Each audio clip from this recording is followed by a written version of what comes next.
Dios les bendiga, hermanos. Es realmente motivo de gozo poder compartir la palabra del Señor este día domingo. Para honra y gloria de Él, vamos a leer en el Evangelio según San Marcos, capítulo 12, los versículos 38 al 44. La palabra de Dios dice así: y les decía en su doctrina: guardaos de los escribas, que gustan de andar con largas ropas y aman las salutaciones en las plazas, y las primeras sillas en las sinagogas, y los primeros asientos en las cenas, que devoran las casas de las viudas, y por pretexto hacen largas oraciones. Estos recibirán mayor condenación. Estando Jesús sentado delante del arca de la ofrenda, miraba cómo el pueblo echaba dinero en el arca, y muchos ricos echaban mucho.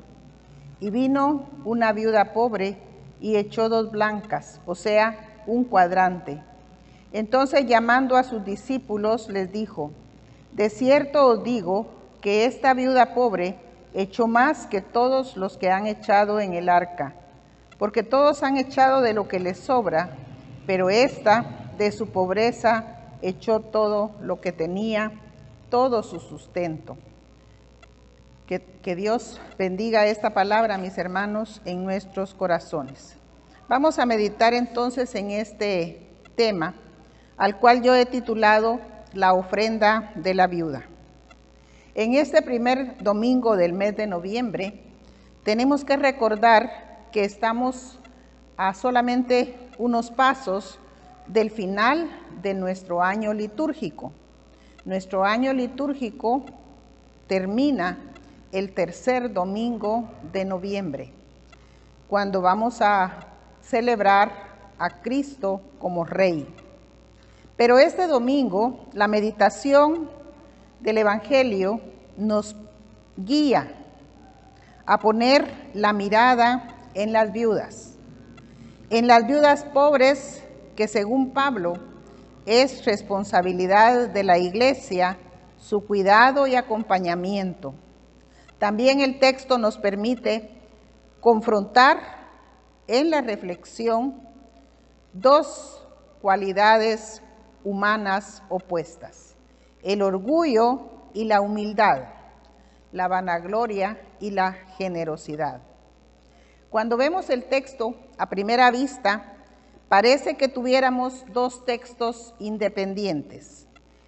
El primero, de los versículos 38 al 40, podríamos decir el señalamiento o acusación hacia los religiosos judíos, en este caso los escribas.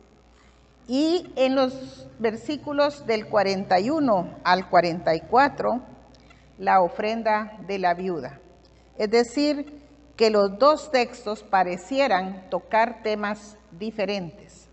Sin embargo, el mensaje de Jesús, en el que leemos a lo largo del Evangelio, nos va a enseñar que en este caso los 2 textos tienen sentido, y muy bien podemos ponerlos juntos y meditar en ellos también juntos.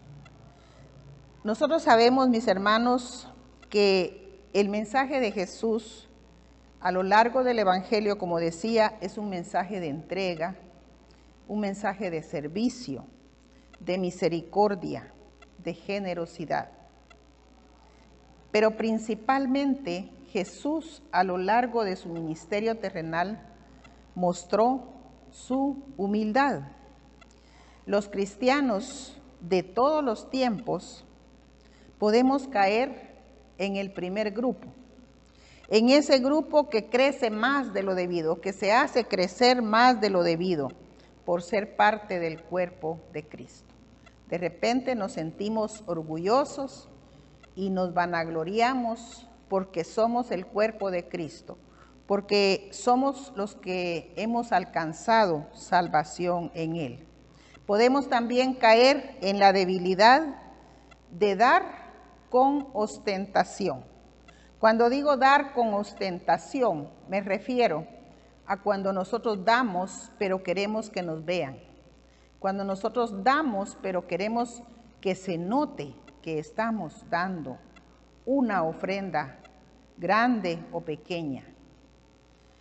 Por eso es importante notar cómo estos dos pasajes, estos dos textos o partes del texto se complementan y meditarlos como un todo. Ningún acto de nuestra vida de fe, hermanos, debe ser motivo para que nos vean o para que nosotros en nuestro corazón deseemos ser vistos. Mucho menos intentar aparentar una devoción que no existe. En varias ocasiones Jesús señaló a los escribas y fariseos de hipócritas, precisamente por estas debilidades. Y esta debilidad de los escribas y fariseos y saduceos, de todos los religiosos judíos, se enumeran en los primeros versículos. Les gustaba usar ropas llamativas para ser vistos. Les gustaba saludar en voz alta con mucha elocuencia para ser oídos, y lo hacían en las plazas. Les gustaba también ocupar los lugares privilegiados, tanto en la sinagoga como en las cenas. Pero después también dice, mis hermanos, que ellos devoran las casas de las viudas y por pretexto hacían largas oraciones. Cuando la palabra de Dios nos está diciendo que devoran las casas de las viudas, es porque los religiosos explotaban a las viudas, es decir, que en lugar de ayudarles, sacaban de ellas lo que correspondía a ofrendas y diezmos, pero lo hacían de una manera voraz. Por eso la palabra de Dios dice, devoran las casas de las viudas. Y recordemos entonces lo que decía al principio, que tanto en los primeros textos de la Biblia como Pablo enfatizan la preocupación por las viudas, especialmente las viudas pobres.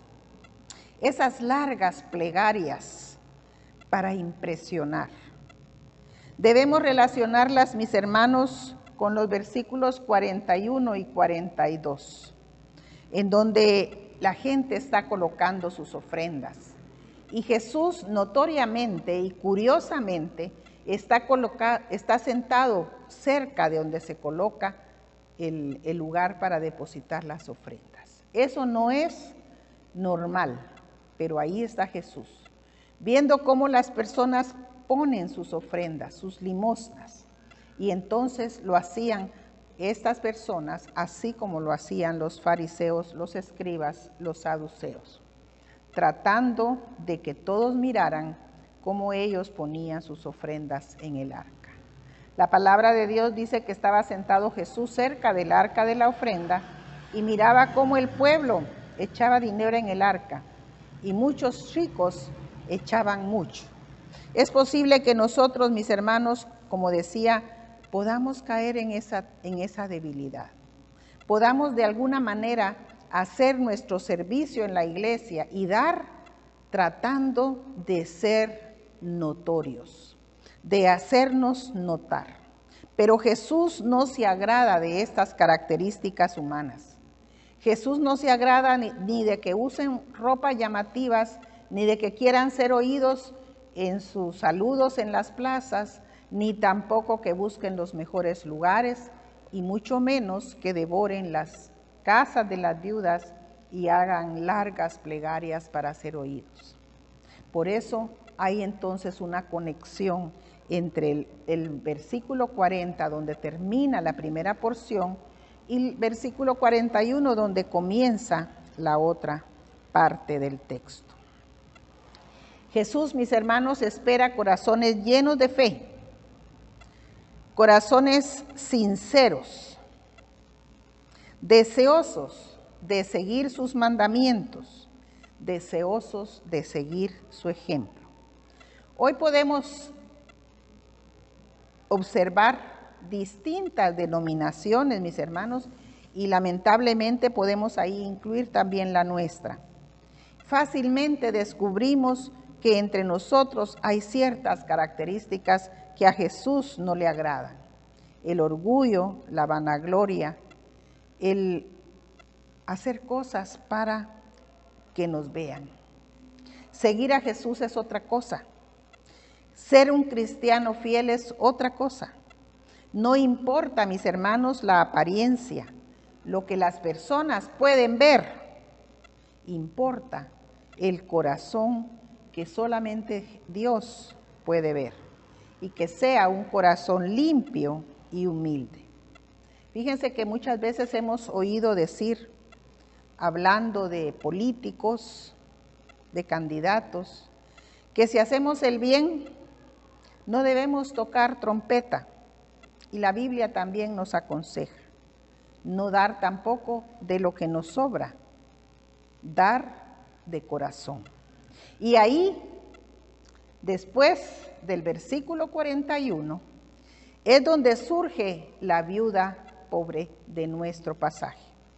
Fíjense que ella resplandece ante Jesús que está cerca del arca de las ofrendas. Esta viuda resplandece, brilla, y no por llevar ropas llamativas, no por estar ostentando dar una gran ofrenda, como lo hacían los religiosos. Ella deposita su ofrenda. Casi no quiere que otros la vean. Son 2 monedas de poco valor. No sé por qué cuando yo leo este pasaje me recuerdo de nuestras monedas que ya casi no se usan. Los centavos, las fichas de 2 centavos que ya no aparecen en nuestras transacciones de nuestras compras. Ella lleva de esas monedas de poco valor, del menor valor, y las deposita, como les decía, como que no quiere que la vean, en silencio, casi a escondidas. Pero Jesús está cerca del arca de la ofrenda, y a pesar de que su ofrenda es muy limitada, y a pesar de que la viuda está avergonzada, Jesús la ve. Jesús la ve y sabe que esas monedas eran todo lo que ella tenía para vivir. Fíjense, hermanos, que muchas veces nosotros vemos a las personas cerca de nosotros en el templo poner sus ofrendas, pero no sabemos la condición de las personas. Y esta mujer, nadie que la vea colocar esas 2 monedas sabe el significado de esas 2 monedas. Es todo lo que tiene para vivir. Así dice la palabra. Jesús la ve y sabe la situación de ella. Esas monedas eran todo su capital. Por eso la alaba. Muchos personajes de la Biblia, mis hermanos, cuando el Señor Jesús les dice una palabra de alabanza, de reconocimiento, es porque han tenido antes una actitud que al Señor le agrada. Cuando Jesús alaba a la viuda, nos quiere enseñar. Y nos quiere enseñar cuando dice, de cierto os digo que esta viuda pobre echó más que todos los que han echado en el arca. Porque todos han echado de lo que les sobra. Pero esta, de su pobreza, echó todo lo que tenía, todo su sustento. Por eso el Señor, repito, la alaba. Él quiere que demos con alegría, mis hermanos. No importa si damos mucho o poco. No importa si tenemos más en la casa o tenemos poco. Pero que demos con alegría. Y nos vamos a alegrar no porque dimos mucho o poco, sino porque al dar mostramos la gratitud a Dios. Por eso siempre en la iglesia se insiste y se llama a las personas a dar sus ofrendas y sus diezmos. Es un deber cristiano el sostenimiento de la iglesia, pero no es una obligación, ni tampoco la iglesia está señalándoles o guiándolos o empujándolos a ofrendar. La ofrenda, el diezmo, los donativos que podamos dar deben ser entregados al Señor con todo nuestro corazón, en gratitud por todo lo que Él nos ha dado. Por eso, en esta ocasión, en este domingo, en este día, al orar, mis hermanos, recordémonos de todo lo que Dios nos ha dado, de esa bendición de la providencia de Dios que hace venir a nuestras manos sus bendiciones. Demos con alegría, no para ser vistos ni tampoco con ostentación. Que Dios bendiga a su iglesia y a todos aquellos dadores alegres.